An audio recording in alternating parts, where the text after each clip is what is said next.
Au CHR de la Citadelle, on a été pionnier dans le domaine, puisque le centre de l'insuffisance cardiaque a été l'un des premiers. Ce centre, et je le dois surtout également à Jean Bolland et à Pierre, qui a d'emblée pris les rênes de l'affaire. Il faut savoir qu'actuellement, ce type d'initiative n'est pas reconnu, ne bénéficie pas de subsides dédiés.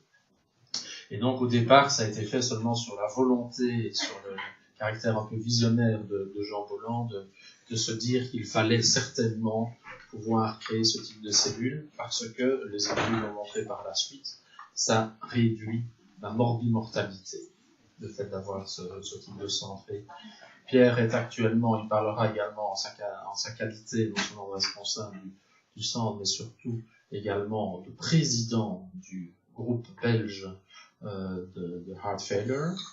Et Marien a pris la peine également de se former, d'aller plusieurs fois en Suisse, suivre les cours donnés dans le cadre de la Société européenne de cardiologie.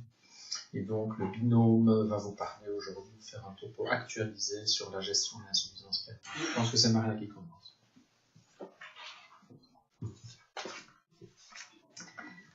Bonjour à tous et à toutes. Moi, dans les 30 minutes qui viennent, je vais vous présenter l'épidémiologie et l'algorithme diagnostique pour l'insuffisance cardiaque chronique. En 2017, selon les dernières recommandations de la Société européenne de cardiologie qui ont été présentées l'année passée à Florence.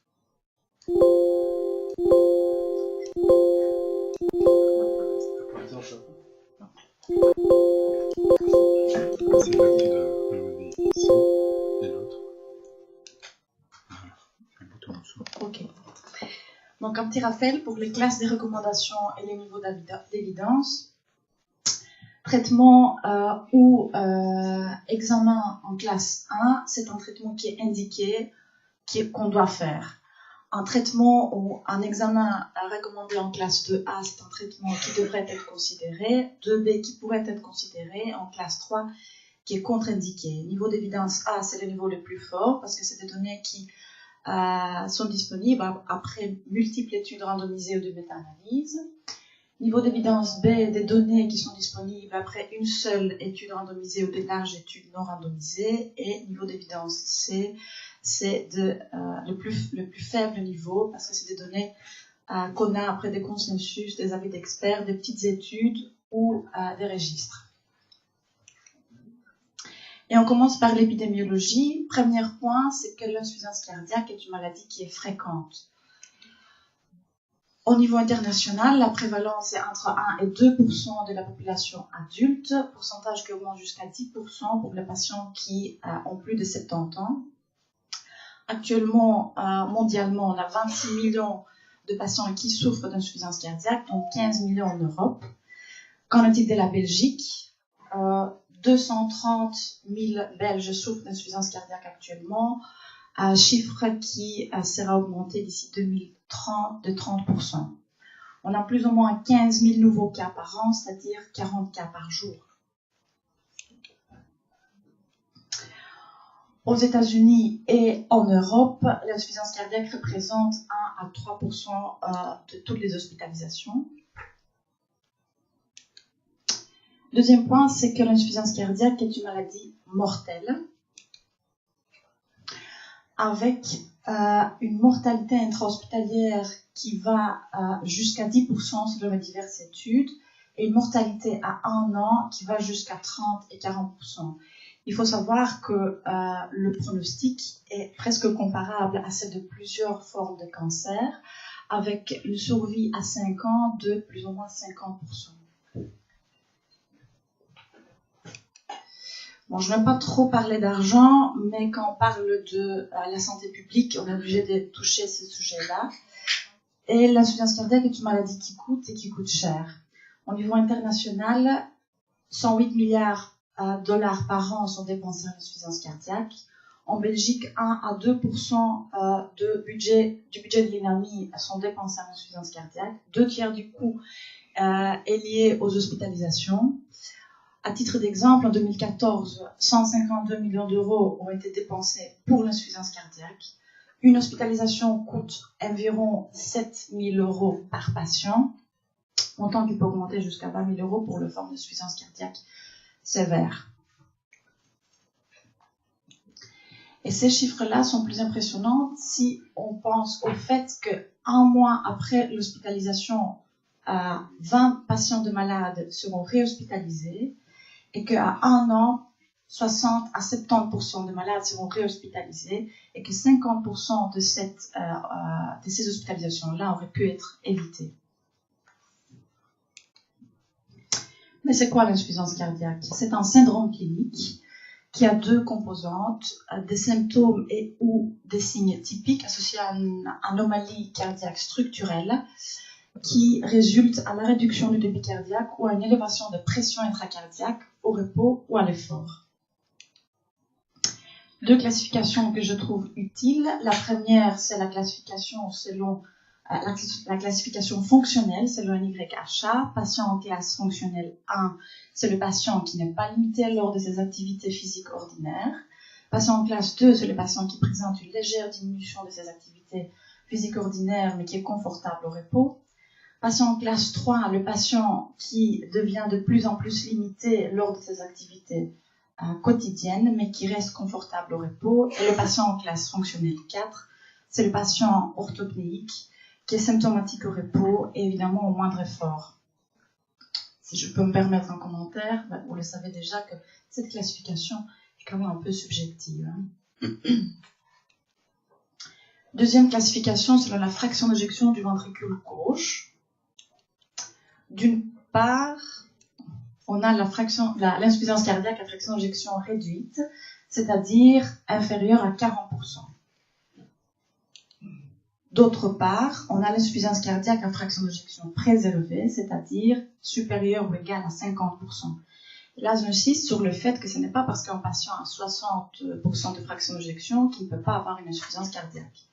C'est des patients qui ont une contractilité du ventricule gauche qui est préservée, mais dont le ventricule gauche est hypertrophié, avec une petite cavité ventriculaire gauche, une élévation de pression intracardiaque, une élévation de pression qui aboutit à une surcharge et un édème pulmonaire. Est-ce qu'il y a quelque chose entre ces deux entités-là?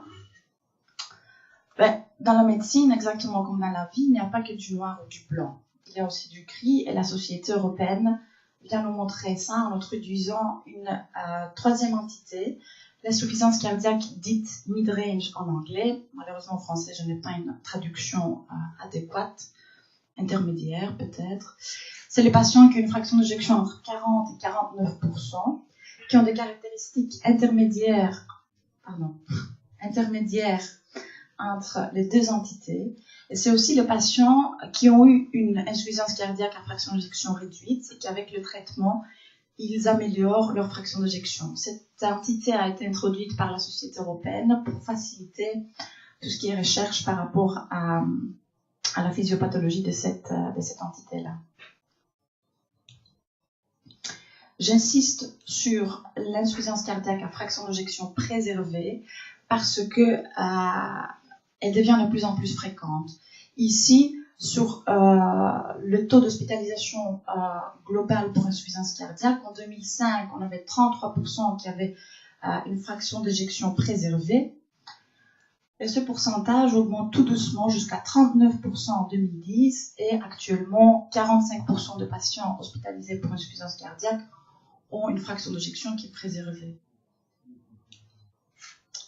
Concernant le diagnostic, en cas de suspicion d'une insuffisance cardiaque non aiguë, la pierre angulaire est la triade anamnèse, examen clinique, électrocardiogramme. Oui, en 2017, malgré tout le progrès de la médecine, on a continué à examiner nos malades et à les interroger. Ici, vous avez un tableau avec des signes et des symptômes que vous connaissez tous. Je vais juste signaler que ces signes et les symptômes sont souvent aspécifiques. Il y en a quand même qui sont un peu plus spécifiques, comme l'orthopnée, l'œdème, la dyspnée nocturne, la turgescence sous-jugulaire. En ce qui concerne l'électrocardiogramme, un patient avec une insuffisance cardiaque peut avoir toutes sortes d'anomalies sur son électrocardiogramme. il faut savoir qu'il y a seulement 2% de malades avec une insuffisance cardiaque aiguë et seulement 10% de malades avec une insuffisance cardiaque chronique qui ont un électro qui est normal. Valeur de sensibilité à 89% donc pour l'électrocardiogramme, c'est-à-dire qu'il sert surtout pour exclure la présence d'une insuffisance cardiaque. Si ces trois éléments sont normaux, l'insuffisance cardiaque est peu probable et on doit alors penser à notre diagnostic. Si un de ces éléments est pathologique, on doit alors passer à l'étape suivante qui est le dosage de peptides natriurétiques, le BNP et le NT-proBNP. Petit rappel physiopathologique, en cas de stress pariétal, le proBNP est sécrété par les cellules myocardiques et il est par la suite divisé en NT-proBNP et en BNP. Ces deux molécules peuvent être dosées pour le diagnostic d'insuffisance cardiaque.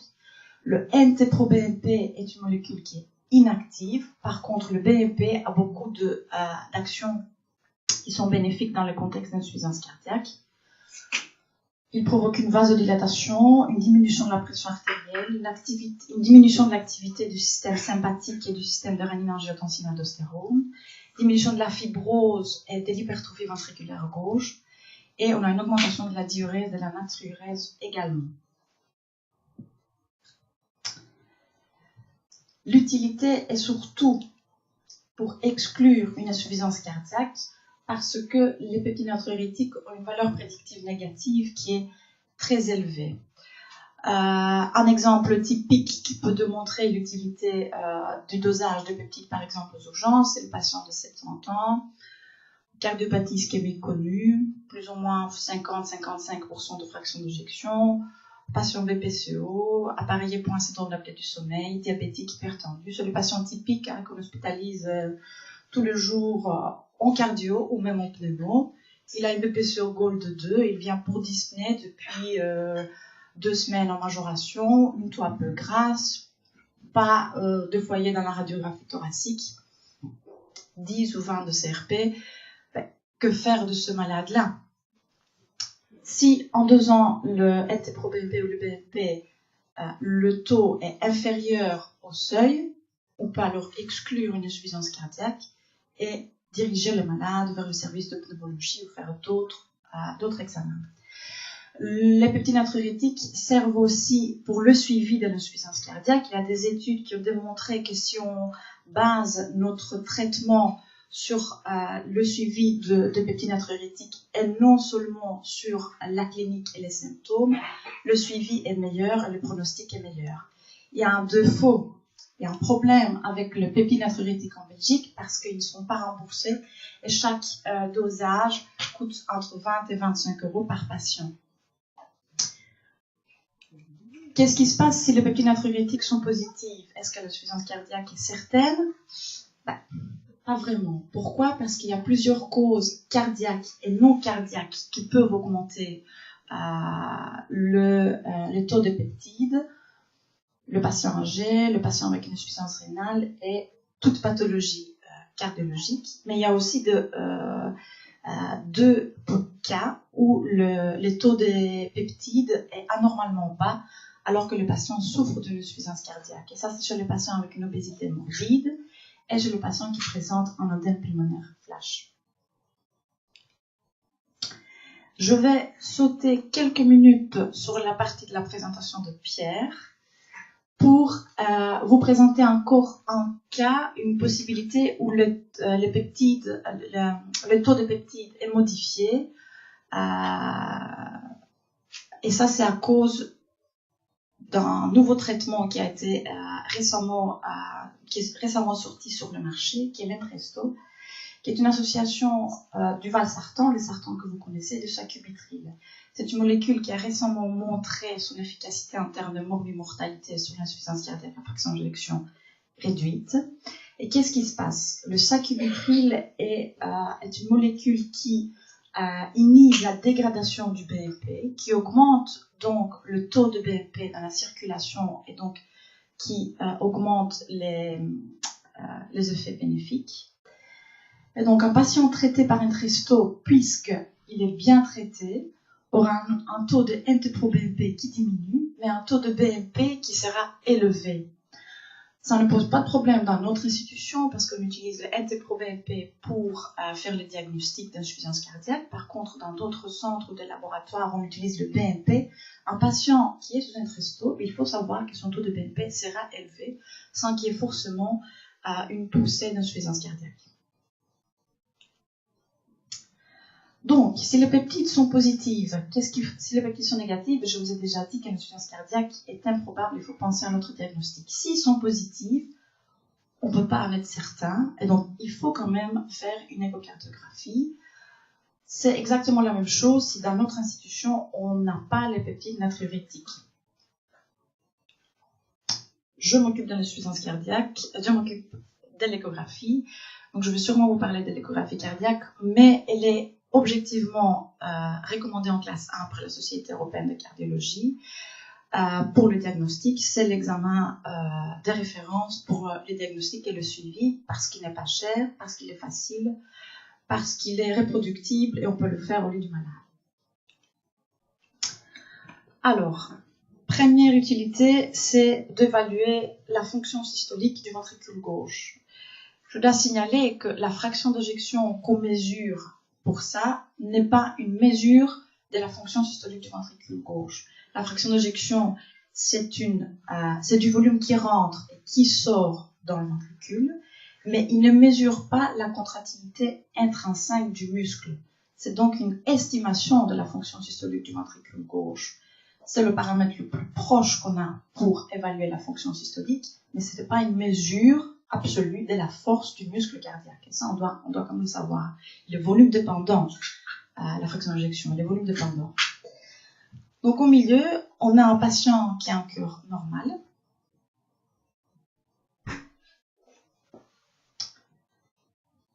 En haut, vous avez les ventricules. En bas, les oreillettes, cavité gauche, cavité droite. Et on voit que le ventricule gauche a une dynamique normale.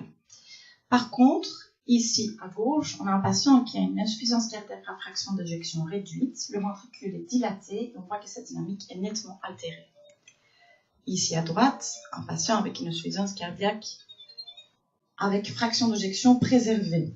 Le ventricule éjecte, mais pour que le ventricule puisse travailler normalement, il ne doit pas seulement éjecter, mais il doit pouvoir se remplir. Et donc ce ventricule-là présente une hypertrophie significative. La cavité est petite, elle ne peut pas se remplir, les pressions intracardiaques sont élevées, le patient peut faire un AP. Deuxième utilité, l'évaluation de la fonction diastolique du ventricule gauche, qui est le paramètre qui va nous donner le diagnostic d'une insuffisance cardiaque à fraction d'éjection préservée. Ne vous effrayez pas, parce que je ne veux pas analyser tout cet algorithme-là. C'est juste pour vous montrer que cette évaluation-là, elle est très compliquée. Elle prend en compte plusieurs paramètres au niveau du Doppler, au niveau des dimensions de l'oreillette gauche, au niveau de pression pulmonaire droite. C'est une évaluation assez compliquée, mais qu'on doit prendre la peine de faire pour correctement évaluer nos malades. Étiologie, l'échocardiographie est certainement très très utile par rapport au bilan étiologique. Ici en haut, vous avez un patient qui a une insuffisance cardiaque sur une cardiopathie ischémique, paroi intérieure qui se contracte plus ou moins. Ici, on voit que la paroi est toute fibreuse, amincie, hyperéchogène. C'est un infarctus, c'est une séquelle inférieure. En bas à gauche, c'est une coupe qu'on appelle parasternale grand axe. Ça, c'est le ventricule gauche, ça, c'est l'oreillette gauche, la valve aortique et la valve mitrale. Le septum et la paroi postérieure du ventricule gauche sont très épaissis. C'est un patient qui a une amyloïdose. Et ici à droite, c'est un patient qui était porteur d'une insuffisance aortique. On voit le reflux vers le ventricule gauche, le reflux diastolique vers le ventricule gauche. Donc, porteur d'une insuffisance aortique sévère qui n'avait pas été diagnostiquée. Le ventricule gauche est dilaté avec une fraction d'éjection altérée. Ce patient-là est arrivé chez nous avec un état de choc cardiogénique. C'est certainement les cavités gauches qui sont les plus intéressantes quand on parle d'insuffisance cardiaque, mais il faut tout de même toujours regarder à droite pour évaluer la fonction systolique du ventricule gauche. du ventricule droit, évaluer les dimensions de ventricule des cavités droites. Et là, on voit les cavités droites qui sont dilatées avec une fonction systolique altérée. On doit voir la veine cave, et ici, la veine cave est très dilatée et non modulée par la respiration. Et on doit mesurer les pressions pulmonaires. L'échographie est également utile pour évaluer l'évolution du malade au cours du traitement. En haut, c'est les images d'une patiente de 35 ans qui est arrivée chez nous dans un état de choc, dans un contexte de thyrotoxicose. On voit que toutes les cavités sont dilatées. Le ventricule gauche et le ventricule droit présentent une dynamique qui est altérée, avec une insuffisance mitrale sévère.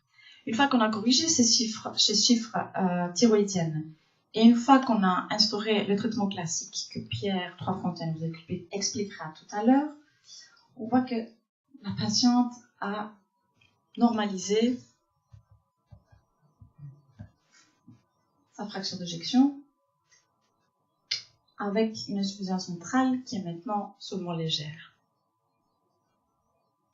Deuxième exemple, une patiente qui nous a été adressée par la consultation d'endocrinologie parce que l'endocrinologue a entendu un souffle. C'est une patiente d'une quarantaine d'années qui avait une sténose mitrale méconnue, serrée, avec des répercussions droites nettes. Les cavités droites sont plus dilatées, sont plus grandes que les cavités gauches.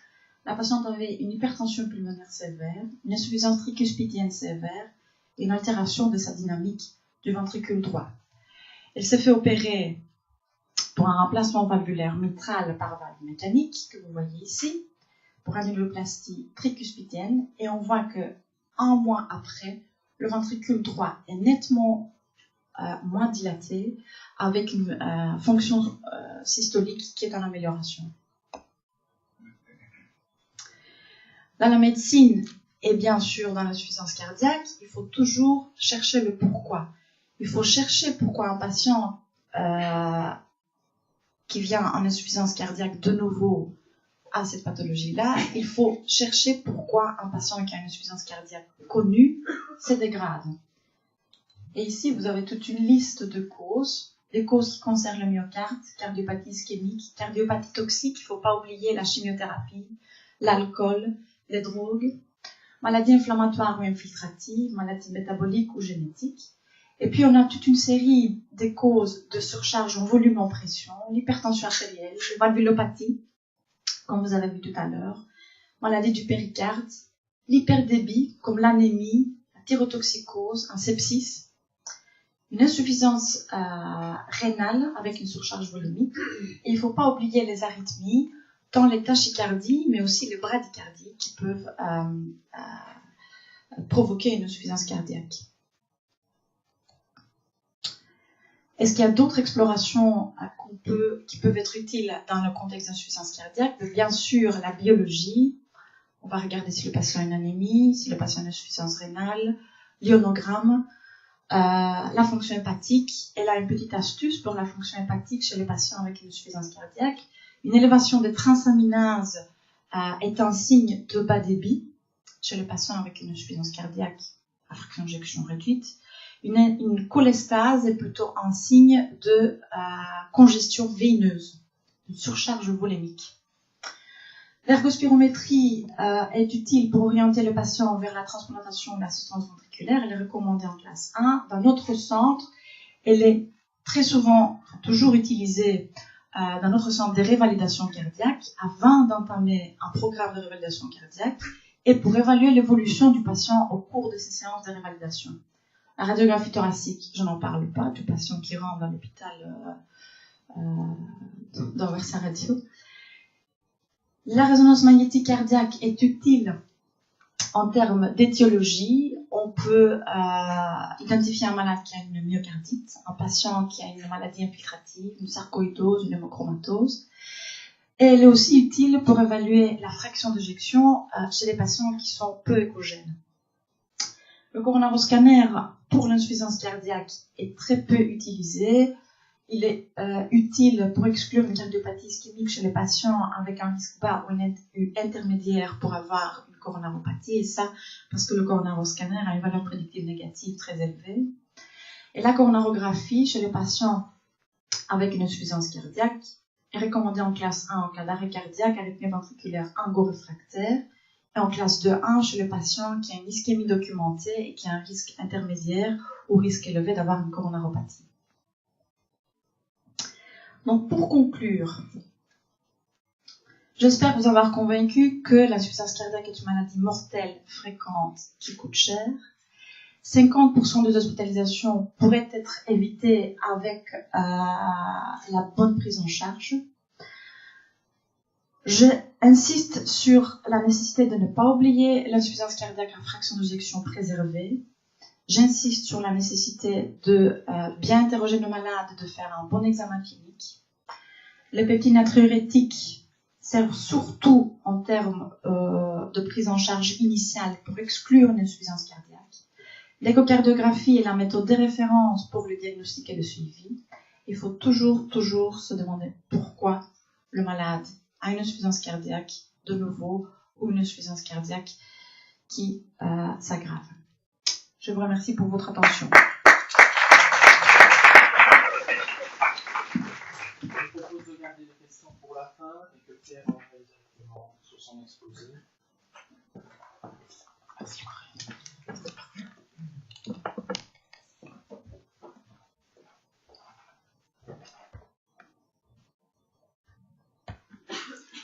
Bonjour à toutes et à tous, merci d'être venus, nombreux, donc ça fait plaisir.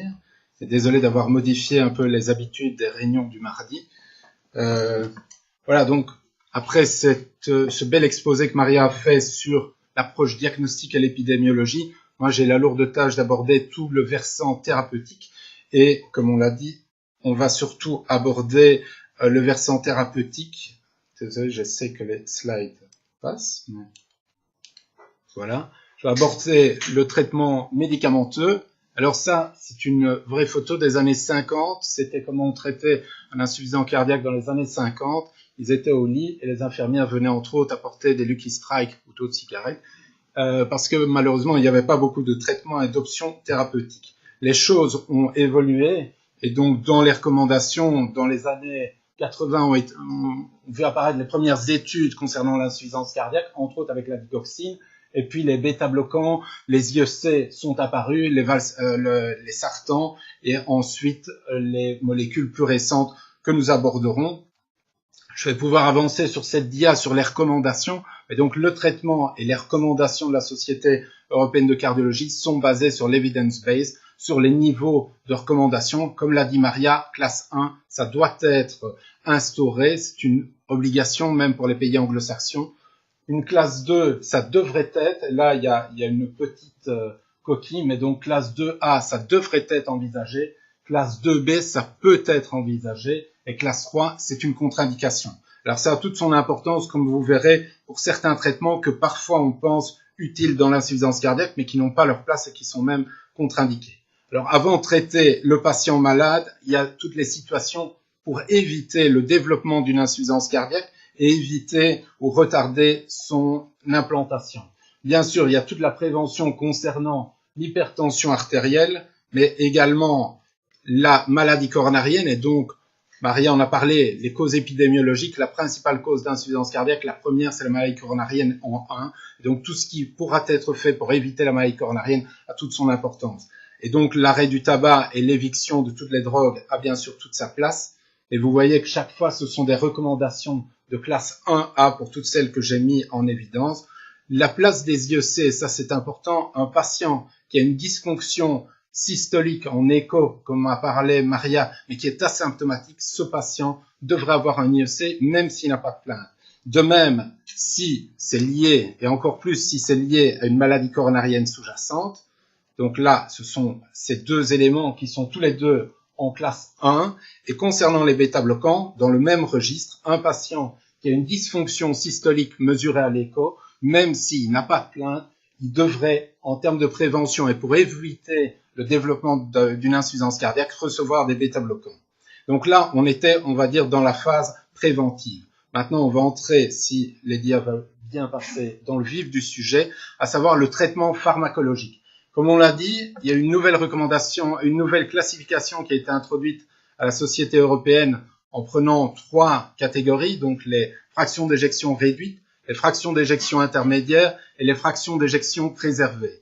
Et comme l'a dit le professeur Philippe Athos, qui est le président de la Société européenne, à l'heure actuelle, sur base des études et des données de la littérature qu'on a, le seul traitement où les choses sont bien codifiées, bien détaillées, et où on a prouvé une efficacité mortalité, c'est dans l'insuffisance cardiaque à fraction d'éjection réduite. Donc aujourd'hui, Marie et moi, on va surtout, on s'est focalisé sur l'insuffisance cardiaque à fraction d'éjection réduite, parce que d'une part, c'est vraiment celle-là où le traitement est bien codifié. Donc je vais passer ce traitement en revue avec vous, et puis aller plus loin dans l'approche pratique. Alors dans l'algorithme, ceci c'est la version française de l'algorithme. Vous le trouverez sur le site de la Société européenne, présenté d'une autre façon, mais chose importante, donc FEVG inférieur ou égal à 40%, première ligne, IEC et bêta-bloquant. Si le patient est congestif, bien sûr, les diurétiques de Lenz doivent être utilisés. Les diurétiques de Lenz seront utilisés seulement pour lever la phase congestive. Dès le moment où le patient n'est plus congestif, il est euvolémique, la dose de diurétique devra être la plus petite possible pour, entre autres, optimaliser les autres drogues. Si le patient a une intolérance aux IEC, que ce soit un phénomène de toux ou autre, on devra envisager un sartan à la place de l'IEC sur base des études qui ont été faites avec les sartans dans l'insuffisance cardiaque. Si, après donc un IEC et un bêta-bloquant, le patient qui a une FEVG inférieure ou égale à 35% reste symptomatique, avec une classe 2 de la NYHA, on envisagera un antagoniste des minéralocorticoïdes. En Belgique, c'est surtout la spironolactone, l'aldactone, sur base des résultats de l'étude RAVES. Parallèlement à ça, 2 éléments importants. On discutera si la FEVG est inférieure à 35% de l'implantation éventuelle d'un pacemaker défibrillant, et ce avec notre équipe de rythmologues, et, comme on l'a dit déjà tout à l'heure, l'importance de la revalidation cardiaque qui devrait être proposée à tout insuffisant cardiaque dès le moment où il est hospitalisé, parce que c'est les seuls critères en Belgique. Et donc maintenant, le traitement se complique déjà. On a un IEC, un bêta-bloquant, un antagoniste des minéralocorticoïdes. Si le patient a une FEVG inférieure ou égale à 35% et reste toujours symptomatique, là, on doit envisager de nouvelles molécules ou de renforcer le traitement. Dans les nouvelles molécules, Maria a déjà évoqué la présence d'une nouvelle classe thérapeutique avec donc ce qu'on appelle les ARNI, avec l'Intresto. Alors pourquoi on a voulu aussi cette réunion aujourd'hui? L'Intresto est sur le marché en Belgique depuis novembre 2016, va entraîner des modifications aussi bien sur le plan diagnostique, mais sur le plan de la prise en charge. Et après des réunions à Paris, où le problème a été abordé avec d'autres centres sur la méconnaissance de cette nouvelle molécule auprès de la plupart de nos collègues, il nous semblait important de refaire une réunion. Alors ça, c'est pour l'Intresto. Intresto qu'on utilisera en lieu et place de l'IEC ou du sartan, jamais ensemble, c'est à la place de l'IEC ou du sartan, si le patient est dans ces critères-là. L'autre molécule, c'est l'ivabradine, donc le procoralan, si la fréquence cardiaque est insuffisamment contrôlée et que le patient est en rythme sinusal, on devra envisager d'adjoindre au traitement de l'ivabradine. Et c'est pas l'Intresto ou l'ivabradine, au besoin, c'est les deux qu'on devra rajouter pour renforcer le traitement. Alors, j'ai déjà parlé des pacemakers défibrillants. Dans certains cas, et là aussi je décrirai, si le patient a ce qu'on appelle un asynchronisme intraventriculaire gauche, on devra penser à implémenter un pacemaker resynchronisant. Dans certains cas, ce sera un pacemaker resynchronisant et défibrillant. Enfin, on aborde dans cet algorithme la place des comorbidités. Ici, ils ont repris entre autres la carence martiale, et donc la carence martiale doit être recherchée chez les insuffisants cardiaques, elle doit être corrigée avec des bons résultats là qui ont été démontrés par l'étude FAIR-HF et CONFIRM-HF. Alors, l'ivabradine, vous voyez qu'en France, la fréquence cardiaque au niveau européen, c'était supérieur à 70 battements par minute. Subtilité beige, à l'époque, Loreton Collins a fait un accord de remboursement pour l'ivabradine, mais à 75 battements par minute, il fallait documenter dans le dossier. Après, donc, toute cette armada thérapeutique, si le patient restait encore symptomatique, en classe 3B, avec des hospitalisations à répétition, une fraction d'éjection très altérée, inférieure à 30%, la question de l'assistance cardiaque ou de la greffe devra être abordée. Donc là, je vais pouvoir aller plus vite. Alors, au niveau des gammes thérapeutiques, il y a de nombreuses catégories. Il faut savoir que toutes les molécules d'une catégorie ne sont pas indiquées. À savoir les IEC, là, tous les IEC ont l'indication et sont indiqués dans l'insuffisance cardiaque. Concernant les sartans, et ça c'est important parce que plus d'une fois, que ce soit moi, Maria, Laurence, au centre, on constate des patients qui n'ont pas d'IEC pour une raison d'intolérance, mais ils ont d'autres sartans. Les 3 et seuls sartans qui ont leur place dans l'insuffisance cardiaque, c'est le candésartan, l'attaquant, le valsartan, le diovan, et le 3e, c'est le losartan, c'est le lortan. C'est les 3 seuls qui ont leur place dans l'insuffisance cardiaque. Concernant les bêta-bloquants, même chose, tous les bêta-bloquants ne sont pas indiqués. Les 4 seuls repris, c'est le bisoprolol, M-Concor, c'est le carvedilol, le Credex, le métoprolol avec le loprésor et le nebivolol, kelnobitaine. Ce sont les 4 seuls bêta-bloquants qui ont montré leur preuve dans l'insuffisance cardiaque et qui n'ont pas eu d'effet délétère. Alors, pour ce qui est des antagonistes des minéralocorticoïdes, j'ai dit la spironolactone. Il existe également une autre molécule qui est l'éplérénone, c'est l'Inspra. Le seul problème en Belgique, l'Inspra par mois, 75 €, parce qu'elle est beaucoup plus chère, donc ça n'a aucun intérêt à l'heure actuelle, sauf si vraiment le patient a des problèmes de tolérance, de gynécomastie très invalidantes. À ce moment-là, il faudra peut-être même aller lui conseiller d'aller voir aux Pays-Bas s'il ne pourrait pas l'avoir moins cher, vu que c'est un des gros dossiers sur la table, c'est le prix d'un remboursement en Belgique. Alors, nouvelle classe, sacubitril, valsartan, c'est le fameux Intresto dont on parlera un peu plus tard, et donc l'ivabradine. Et donc là aussi, chose importante, concernant les diurétiques, je l'ai dit, concernant les diurétiques, je l'ai dit tout à l'heure, ils ont toujours bien leur place dans les recommandations avec une classe 1B pour lever la phase congestive. Mais dès le moment où le patient n'est plus congestif, qu'on a bien stabilisé, on mettra la dose minimale de diurétique de lance nécessaire. Concernant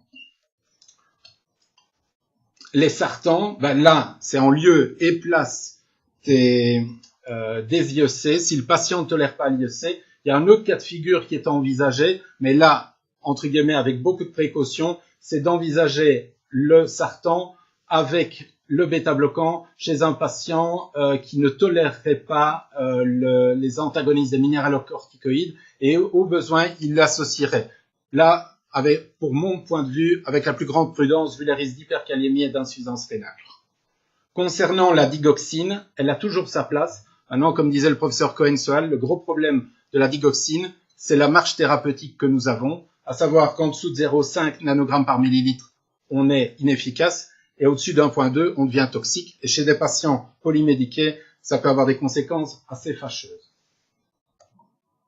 Alors, chose importante, et entre autres, je suis content que certains de nos collègues généralistes sont là, tout le travail qu'on aura à faire ensemble, c'est l'optimalisation des doses. Quand un patient est hospitalisé dans une salle de cardio, une salle de pneumo, de médecine interne ou de gériatrie, il sortira souvent avec le traitement minimum de base. On aura initié les molécules, mais tout le travail qui va devoir être fait dans les semaines et les mois qui suivront sera l'optimalisation des doses. Et pour donner 2 exemples, si on prend l'isinopril, la dose à atteindre, c'est le plus souvent 20 mg. Vous voyez, les Français vont même jusqu'à 35 mg. Si déjà on était à 20 mg chez tous nos insuffisants cardiaques de l'isinopril ou pour le périndopril de 5 mg ou 10 mg, on serait déjà content. Concernant les bêta-bloquants, c'est jusqu'à 10 mg pour donner un exemple, ou le carvedilol, 2 fois 25, donc jusqu'à 50 mg, voire pour les patients avec excès pondéral, ils montent jusqu'à 100. C'est des doses énormes. Le plus souvent, dans la pratique, nos patients, et il y a plus de 900 patients qui sont suivis et qui ont été suivis au centre, on n'arrive jamais à ces doses-là en optimalisant les traitements et même avec les médecins généralistes.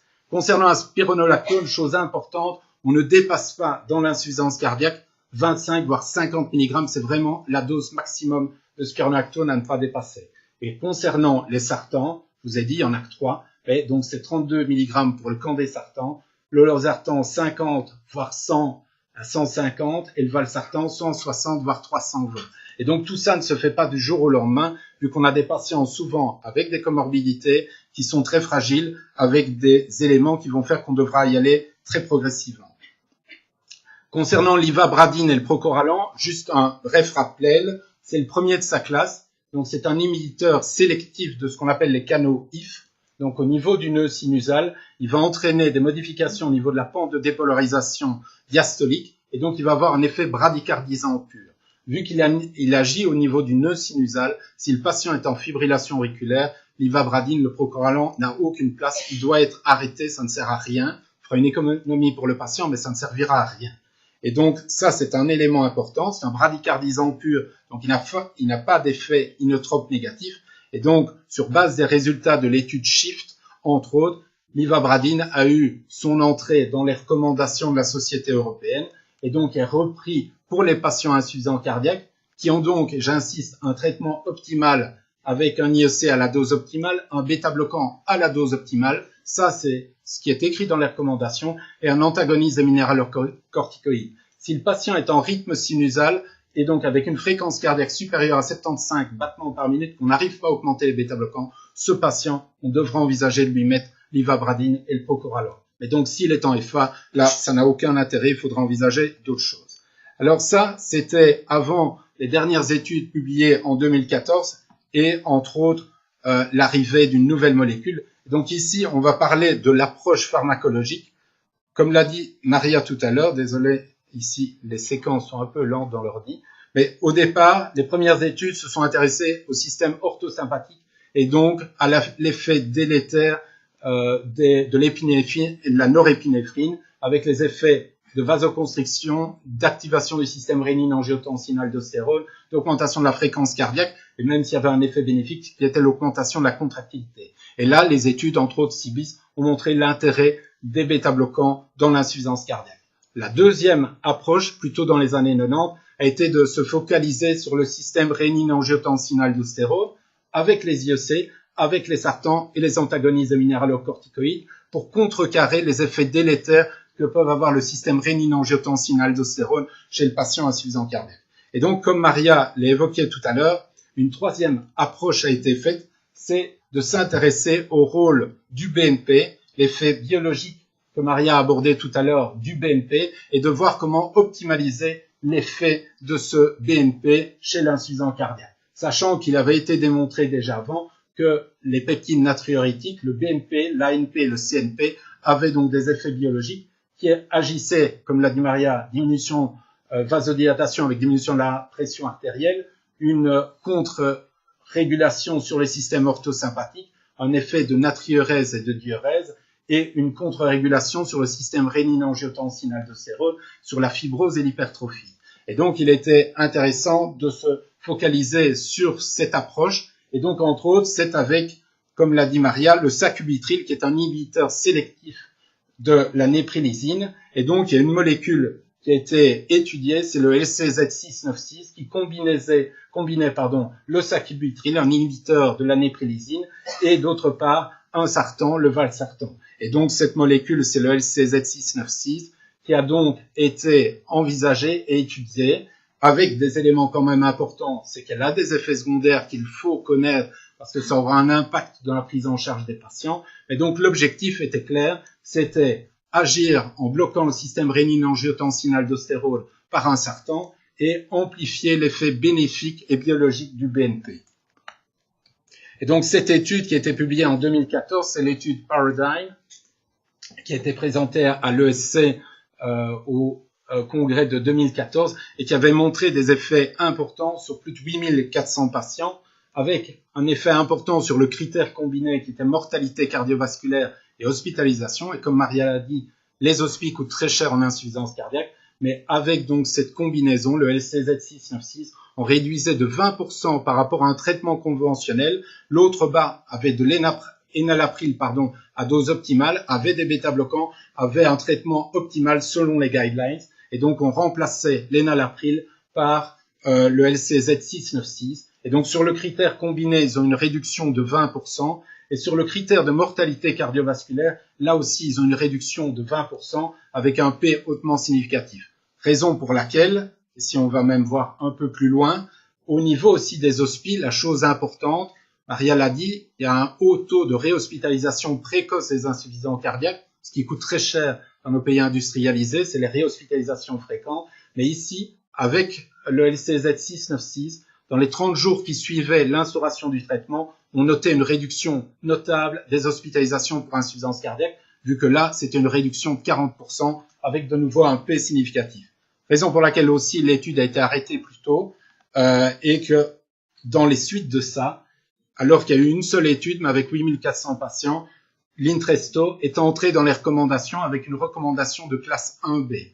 Donc, je rappelle l'algorithme de tout à l'heure. Si le patient reste symptomatique malgré IEC, antagoniste des minéralocorticoïdes et bêta-bloquants à dose optimale, s'il reste toujours symptomatique, on devra envisager l'Intresto. Alors, à notre grande surprise, le groupe de travail avait soutenu la demande de remboursement auprès des autorités et en Belgique, l'Intresto a été remboursé dès novembre 2016, qui était très rapide pour une molécule qui venait d'apparaître dans les nouvelles recommandations, mais il semble que Maggie Debloc et son cabinet ont été convaincus sur l'effet bénéfique sur les réductions de SPI, vu que ça lui coûte cher. Là, sur ce coup-là, elle était intéressée. Alors, chose importante, il y a 3 dosages. Les dosages, c'est 24-26. Alors, pourquoi une nouvelle présentation comme ça et pas dire 50 mg d'Intresto? Parce que l'agence européenne insiste pour que les 2 composants d'un médicament soient bien spécifiés sur l'emballage. Donc, quand on devra prescrire de l'Intresto, c'est chaque fois 24-26, 49-51 et puis 97-103. Ce n'est pas des plus simples toujours à retenir, mais voilà, nous sommes en Belgique et ça, c'est un élément assez spécifique sur les demandes de remboursement. En France, ils n'ont pas ce souci-là. Malgré les règles européennes, ils prescrivent du 50 mg et du 100 mg. Les critères en Belgique sont assez simples. Patients donc toujours symptomatiques, FEVG inférieur à 35% et patients avec un IEC ou un sartan. Ils ne parlent même pas des autres médications, à savoir les bêta-bloquants, les antagonistes des minéralocorticoïdes. Mais si on veut faire de la médecine basée sur l'evidence-based, il faut respecter l'algorithme. Donc les patients doivent avoir la dose optimale de bêta-bloquants et les antagonistes des minéralocorticoïdes. Alors, il y a des situations qu'il conviendra de connaître pour éviter d'aller mettre de l'Intresto chez un patient qui serait instable. C'est que d'une part, un patient avec une insuffisance rénale sévère, et donc vous voyez que sévère, c'est un MDRD inférieur à 30 ml/min, vu que pour un MDRD inférieur à 30, déjà il considère qu'on pourrait l'envisager. Mais donc là, avec la plus grande précaution, c'est l'hyperkaliémie, vu l'impact que peut avoir la molécule. Un patient qui a une hyperkaliémie, donc définie ici par 5,4, pas d'Intresto. De même, si la tension artérielle du patient est basse, avec une PA systolique inférieure à 100 ml de mercure, pas d'Intresto non plus pour ce patient. Par contre, il faudra voir s'il a toujours la bonne dose de diurétique, si on ne doit pas réduire les diurétiques, comme j'en ai parlé tout à l'heure. Et en fonction des doses, vous verrez qu'on commence soit à 24-26, soit à 49-51. Et chose importante, parce que l'Intresto et le sacubitril est métabolisé par le foie, si le patient a une insuffisance hépatique ou une atteinte sévère du foie, on aura également la plus grande précaution pour les risques à ce niveau-là. Alors, concernant son utilisation, chose importante, si le patient a un IEC, il est impératif de respecter une période de washout de 36 heures parce que le risque, c'est l'angioœdème. Donc, il faut savoir qu'avant l'Intresto, d'autres molécules avaient été testées concernant cette inhibition de la néprilysine et l'autre étude avait dû être arrêtée pour des phénomènes d'angioœdème, raison pour laquelle on n'avait jamais eu d'autres études faites avec un inhibiteur de la néprilysine et ici ça a fonctionné parce qu'ils ont associé non pas un IEC mais ils ont associé un sartan et le valsartan. Mais donc si le patient avait un IEC, on arrête l'IEC, on attend 36 heures et seulement après on commencera l'Intresto. Si le patient était à une faible dose d'IEC, exemple perindopril 2 mg ou zestril 5 mg et qu'on ne savait pas augmenter les doses, on commencera au petit dosage 24-26. 2 à 4 semaines après, avec le médecin généraliste, on verra pour optimaliser la dose, et donc de 24-26 passer à 49-51, et 2 à 4 semaines après, en fonction de l'état du patient et des possibilités, on essayera encore d'optimaliser les doses. Pourquoi? Les résultats de l'étude Paradigm sont obtenus chez les patients où on a pu au mieux optimaliser les doses. Et donc, si l'objectif est de rester au petit dosage, on n'aura pas les effets escomptés de l'étude. Pour le patient en Belgique, quand on a introduit une demande de remboursement, on ne doit pas refaire une demande pour chaque nouveau dosage. Une demande est bonne et automatiquement, dès qu'il a l'autorisation, on peut enchaîner. Si le patient est sous sartan, on lui dit le lendemain, vous ne prenez pas votre sartan et vous commencez l'Intresto. Là, il n'y a pas de période de washout, on peut commencer directement. Alors, Maria l'a déjà abordé tout à l'heure. Ça, c'est hyper important et c'est aussi pour ça que j'avais demandé qu'on envisage une réunion. parce qu'on m'a relaté, comme l'a dit Maria tout à l'heure, un cas qui s'est produit aux Pays-Bas. Le patient avait une insuffisance cardiaque sévère, était sous Entresto, est arrivé dans un service d'urgence où il faisait des dosages de BNP, pas du NT-proBNP. Et donc, chez ce patient, ils ont fait un dosage de BNP, vu qu'il était sous Entresto, ses valeurs de BNP étaient hautes. L'urgentiste, basé sur les recommandations et les éléments qu'il avait, a jugé bon de lui mettre des bonnes doses de diurétiques. Le patient s'est retrouvé en insuffisance rénale aux soins intensifs avec un séjour qui était assez calamiteux. Donc, chose importante, et le groupe de travail est en train d'essayer qu'en Belgique, on obtienne un remboursement, comme l'a dit Maria, ça fait 10 ans que le groupe de travail travaille là-dessus, non pas pour les deux dosages, mais surtout pour le NT-proBNP, parce que dans le futur, je pense, doser le BNP, hormis dans le cadre de recherche, ça n'aura pas d'intérêt. Et donc, pour les médecins généralistes, pour les urgentistes, pour les cardiologues, si on doit envisager un dosage, c'est le dosage du NT-proBNP. Parce que, comme on l'a dit, avec la molécule, là, vous introduisez la molécule, c'est les données de Paradigm, vous voyez que le BNP augmente, c'est l'effet escompté, c'est d'amplifier l'effet biologique du BNP, et vous voyez que, vu qu'on augmente l'effet biologique, on a un effet sur le plan pronostic du patient, ben là, par contre, le NT-proBNP a diminué, et vous voyez qu'on randomise le patient à 1 mois, ça a diminué, et à 8 mois, si on travaille bien et que le patient évolue bien, là aussi, ça continue à diminuer.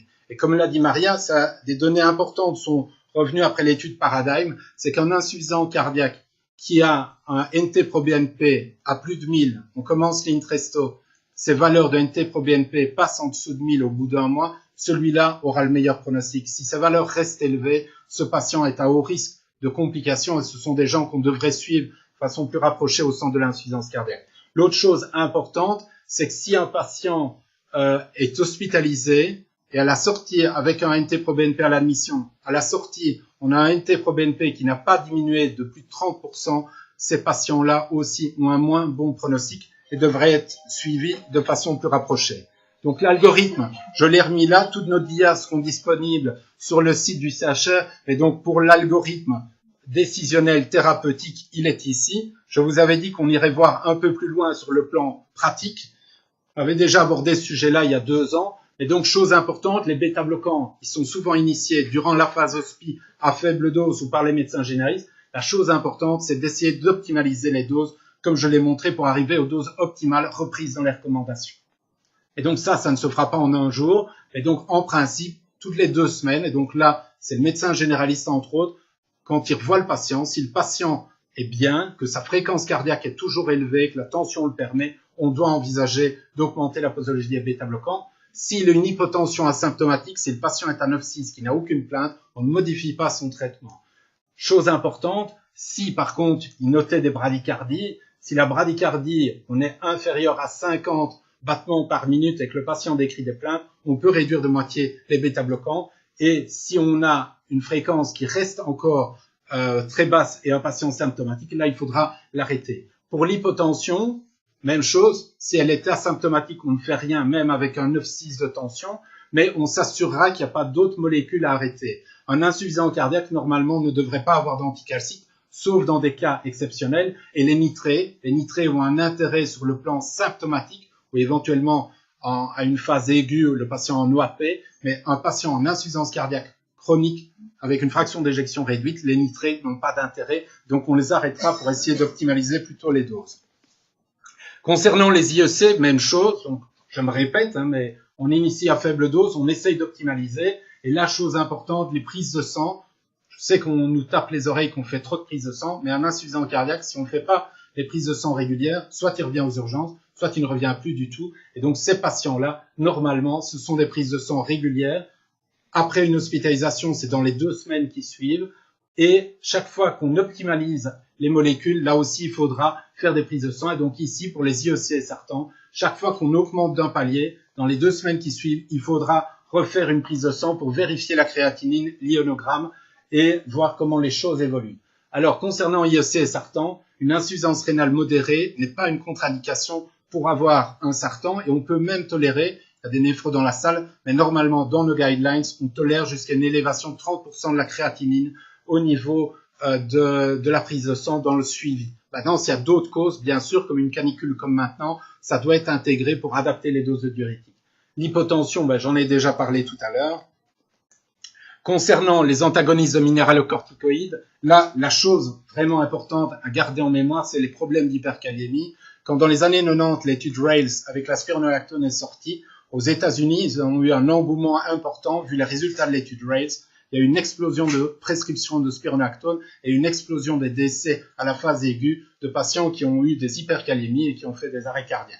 Donc, la spironolactone a toute sa place, elle est indiquée, elle a une bonne place dans les recommandations, mais avec un suivi rapproché. Et là aussi, ce seront des prises de sang régulières à faire.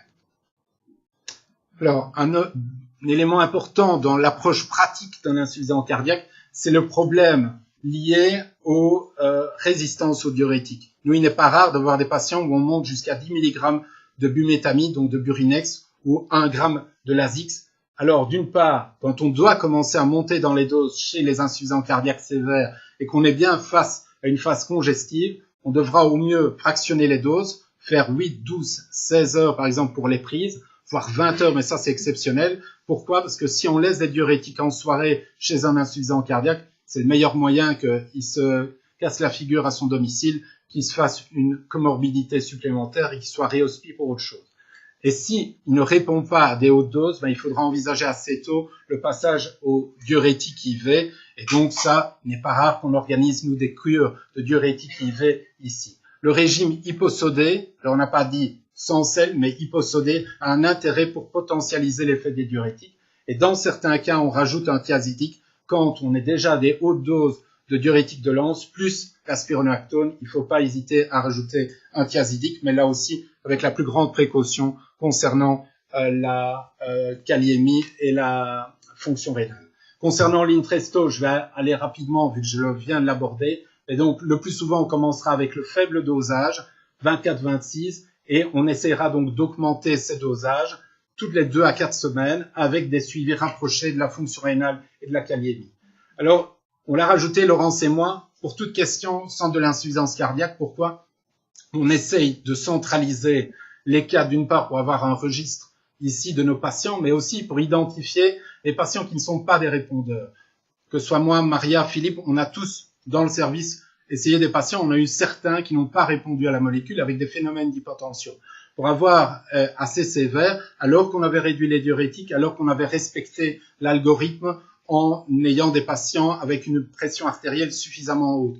Donc, identifier les causes chez ces patients d'une mauvaise réponse, c'est important. L'autre élément important, introduire l'Intresto à la phase aiguë durant l'hospi n'est pas dans les recommandations et à l'heure actuelle ne doit pas être fait. Les différents cas où ça a été essayé dans différents hôpitaux, c'est terminé par des hypotensions très sévères. La raison est vraisemblablement que ces patients ont des valeurs circulantes de BNP très élevées déjà. On va potentialiser ces valeurs-là, et donc ces patients-là se viandent avec une hypotension sévère et une insuffisance rénale sévère. Il y a eu une série de cas aussi bien en Belgique que dans d'autres pays qui nous entourent.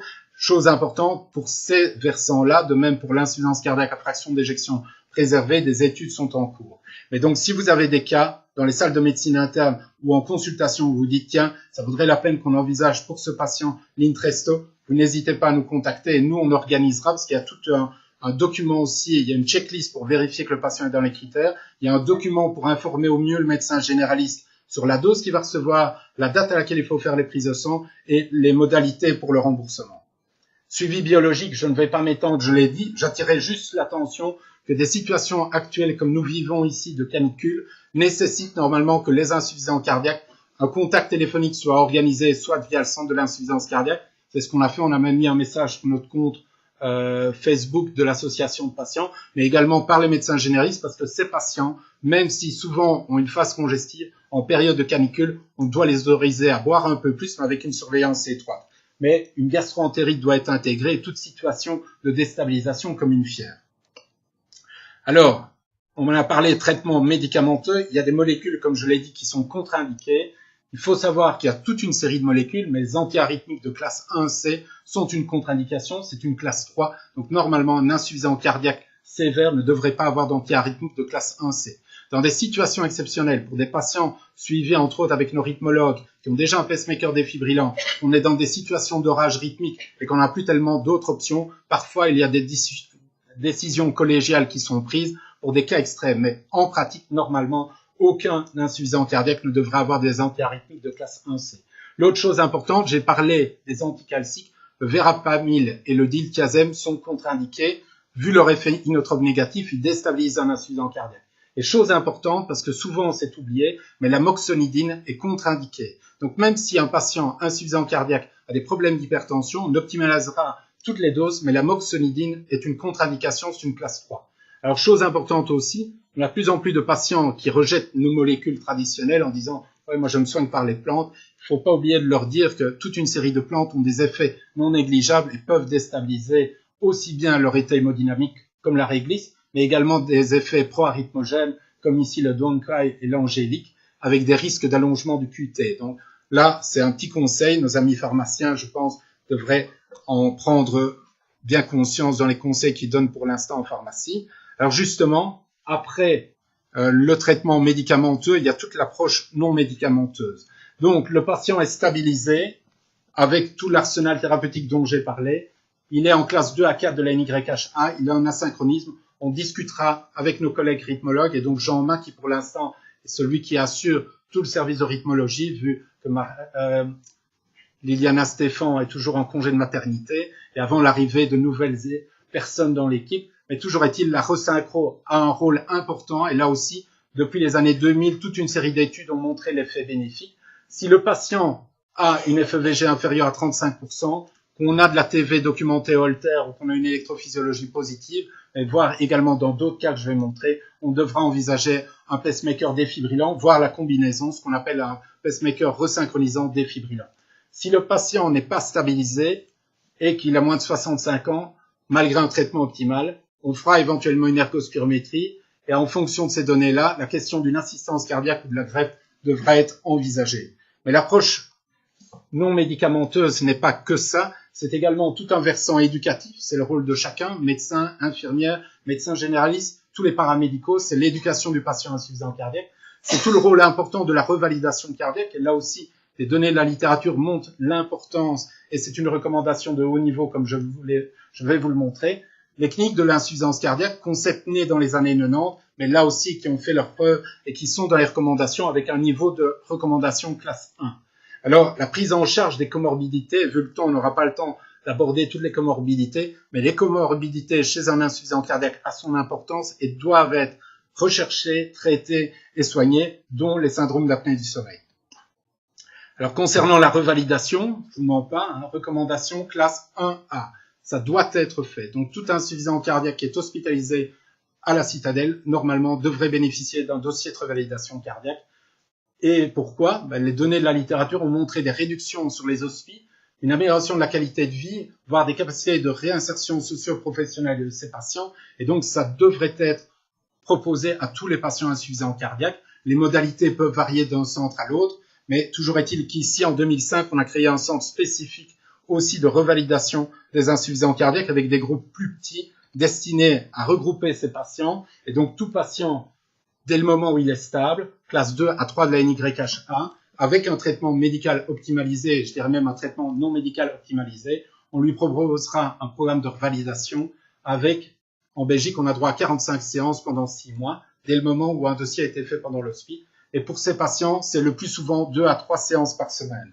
2 séances au début, parce que sinon ils sont trop vite fatigués. Et donc, comme l'a dit Maria, on utilise l'ergo pour personnaliser le programme à chacun des patients, la charge d'entraînement, la fréquence d'entraînement, et pour que l'équipe qui la prendra en charge puisse adapter au mieux les paramètres.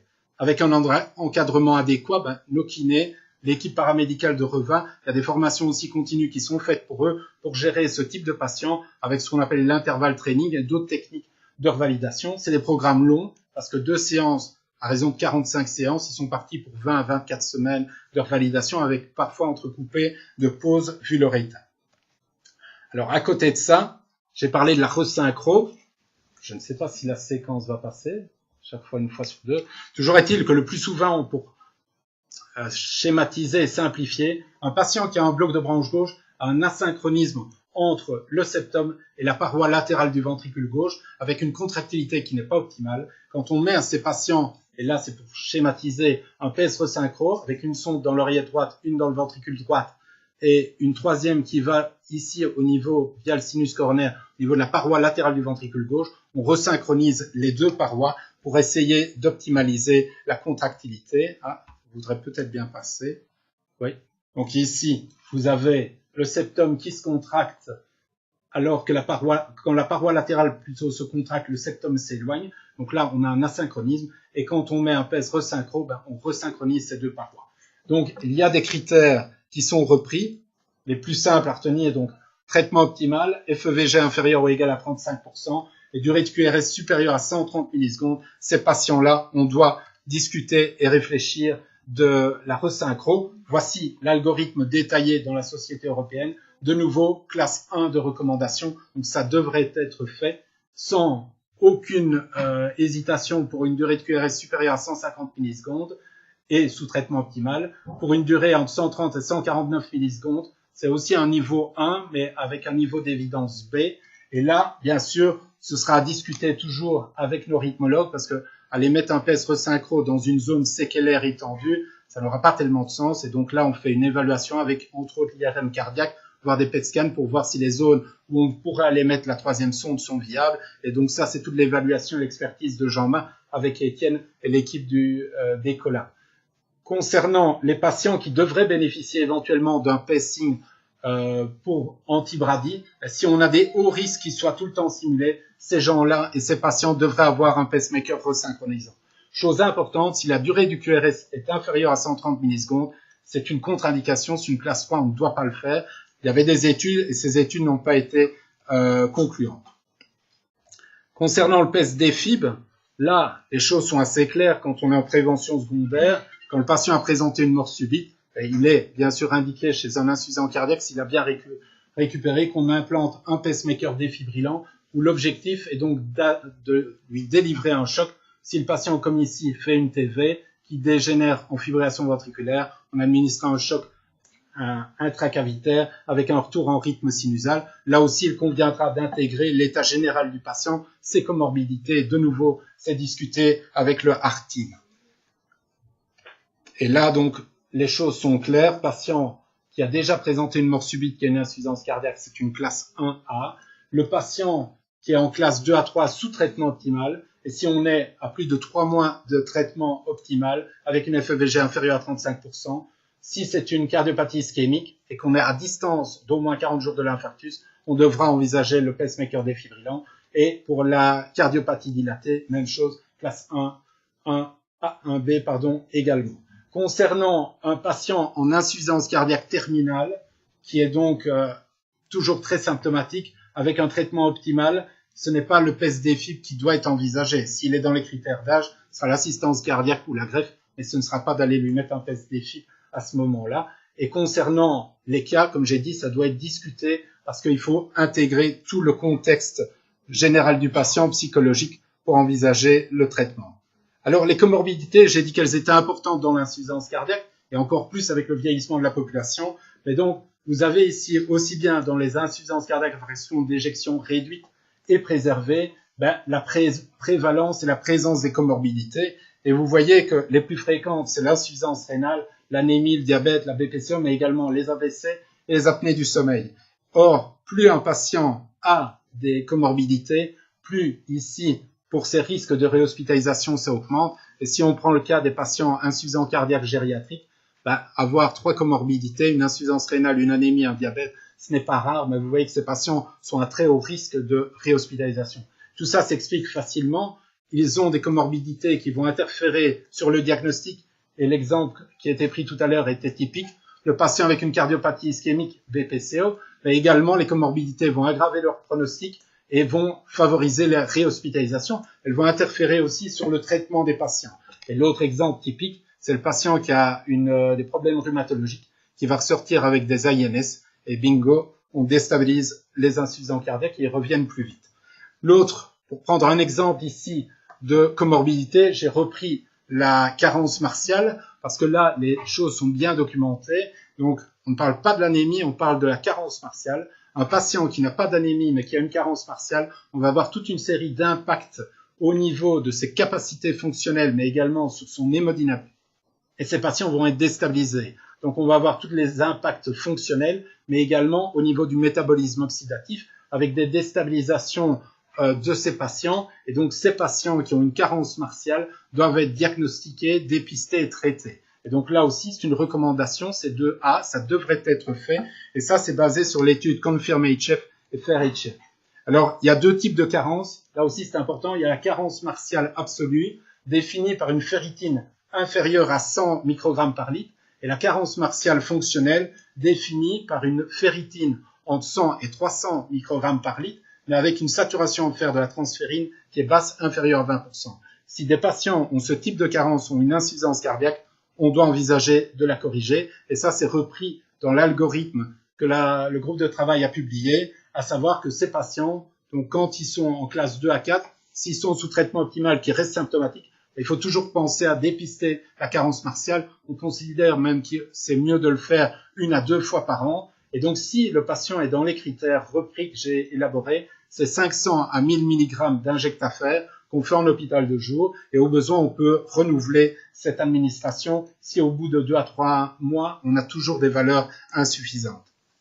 Le diabète, je ne vais pas m'étendre pour l'instant, mais il faut savoir qu'avec l'arrivée de l'empagliflozine, le Jardiance et les résultats de l'étude EMPAREC, les études sont en cours et il a déjà été repris dans les recommandations en 2A, à savoir que l'empagliflozine pourrait être utile chez les insuffisants cardiaques dès le moment, et également chez les patients à haut risque de développer une insuffisance cardiaque, dès le moment où leur diabète de type 2 est mal équilibré. Et donc là, nous sommes dans des projets avec l'équipe de Diabéto et Marie Strivet pour envisager donc des collaborations renforcées à ce niveau-là et avec nos collègues de médecine générale.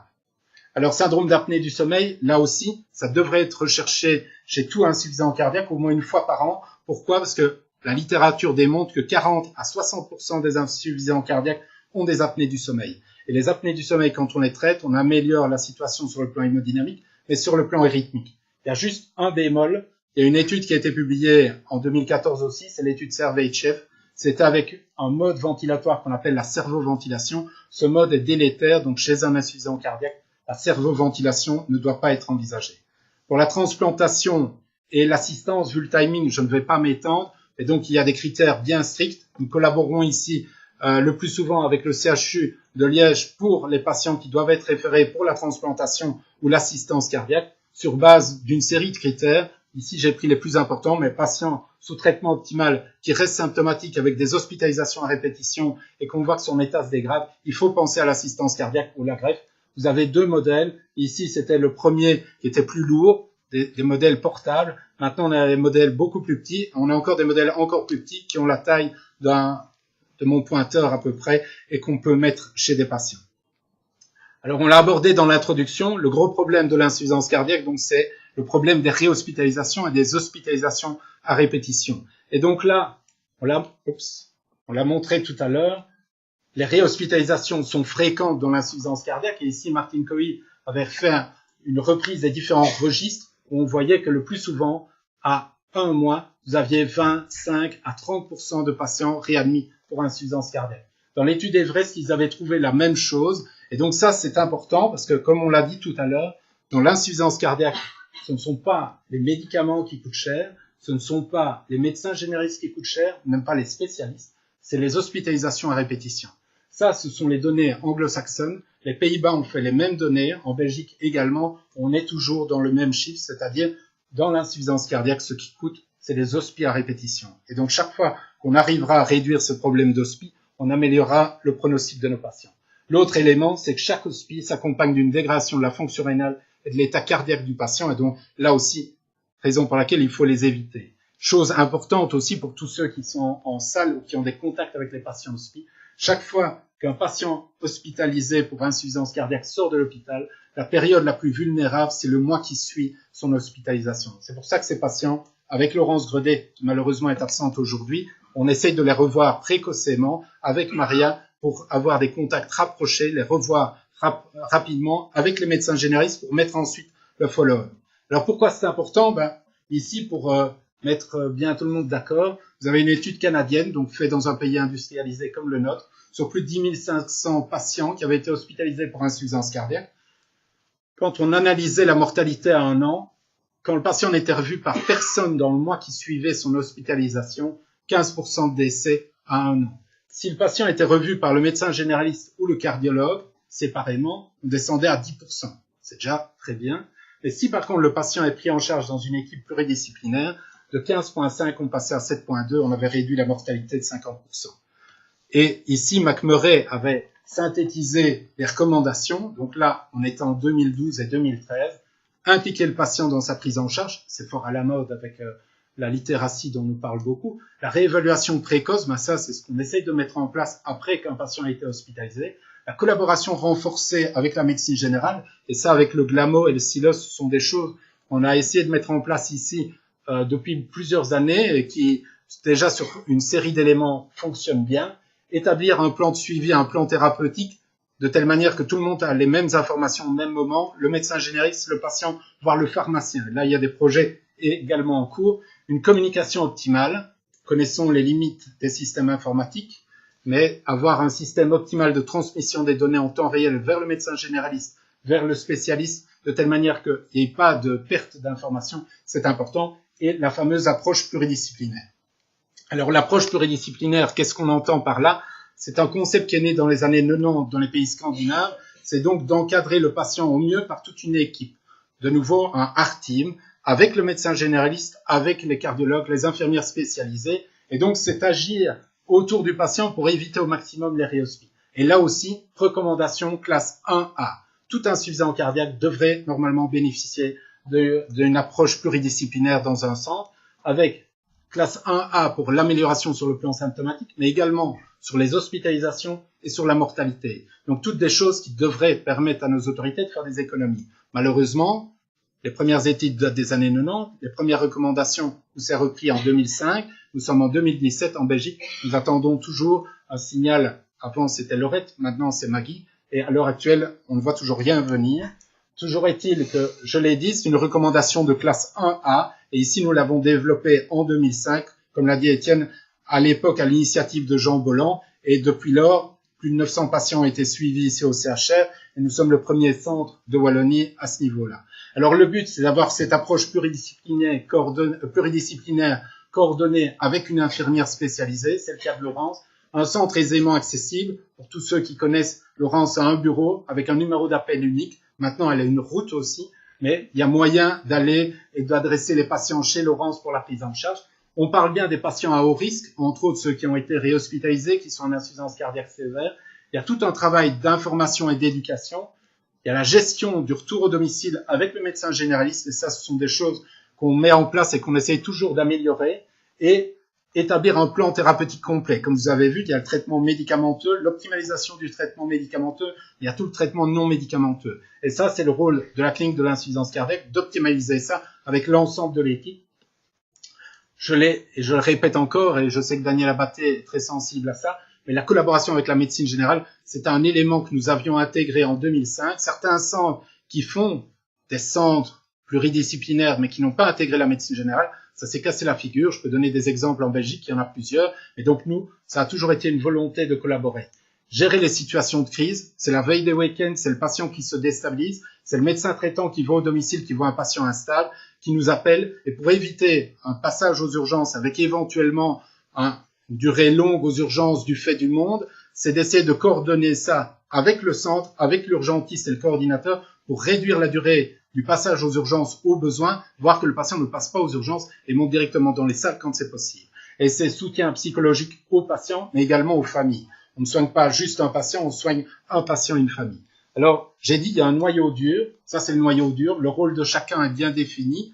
Vu le temps, et pour qu'on ne me dise pas que j'ai encore été trop long, je ne vais pas m'étendre là-dessus. Juste dire que Laurence a tout un travail d'information et d'éducation et de coordination. Nous, on a un travail avec Maria, mais également nos collègues, c'est d'optimaliser le traitement et d'établir le diagnostic et le meilleur plan thérapeutique. Et le médecin traitant, c'est l'application des recommandations, l'optimalisation du traitement au domicile. C'est d'aller au domicile. Nous n'allons pas au domicile et Laurence ne va pas au domicile non plus. Mais donc, ça se fait avec la première ligne. Alors, je dis toujours, la Dream Team, voilà ce qu'on aimerait bien en Belgique. Mais, parce que ça existe dans d'autres pays, hein, donc ce n'est pas un doux rêve. Ça existe dans les pays anglo-saxons, ça existe aux Pays-Bas. C'est donc autour du médecin généraliste, du cardiologue et de l'équipe du centre de l'insuffisance cardiaque, c'est d'avoir diététicienne, kiné, infirmiers au domicile, pharmaciens, assistants sociaux et psychologues. C'est ça la Dream Team pour éviter les réhospitalisations.